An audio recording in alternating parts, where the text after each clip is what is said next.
છોટાઉદેપુર લોકસભા બેઠકમાં કોંગ્રેસના સુપડા સાહેબ ભાજપનો ભગવો લહેરાયો સતત ચોથી વખત ભાજપની જીત જસુભાઈ રાઠવા 3,93,471 મતની લીડથી થયા વિજય। છોટાઉદેપુર લોકસભા બેઠકની ચૂંટણીનું આજરોજ પરિણામ જાહેર થયું, જેમાં સતત ચોથી વાર કોંગ્રેસના સુપડા સાફ થયા, જ્યારે સતત ચોથી વખત ભારતીય જનતા પાર્ટીનો જંગી બહુમતીથી વિજય થયો છે। યોજાયેલ ચૂંટણીમાં કોંગ્રેસ અને ભાજપ વચ્ચે સીધી ટક્કર જામી, જેમાં ભાજપના ઉમેદવાર જસુભાઈ ભીલુભાઈ રાઠવાનો 3,93,471 મતોથી ભવ્ય વિજય થયો। ચોથી વખત છોટાઉદેપુર આદરણીય નરેન્દ્રભાઈ મોદી સાહેબ છેલ્લા 10 વર્ષથી ભારતના એક જનસેવક તરીકે કામ કરી રહ્યા છે, ત્યારે એમનો પ્રેમ અને લાગણી લઈને છોટાઉદેપુર લોકસભા મત વિસ્તારની અંદર આવતી તમામ નાગરિક ભાઈઓ બહેનો પણ આદરણીય નરેન્દ્રભાઈ મોદી સાહેબને ત્રીજી વખત વડાપ્રધાન બનવા માટે ખૂબ મોટું મન બનાવી લીધું હતું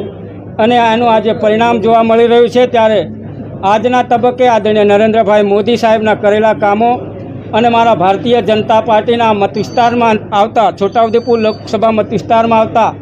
7 આદરણીય ધારાસભ્યશ્રીઓ, આદરણીય જિલ્લા પંચાયતના સભ્યશ્રીઓ,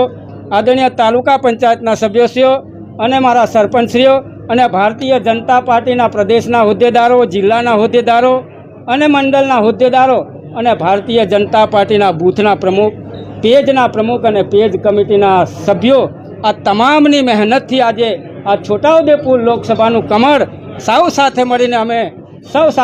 અમે લોકોએ આદરણીય નરેન્દ્રભાઈ મોદી સાહેબના ચરણોમાં જંગી બહુમતીથી ધરવા જઈ રહ્યા।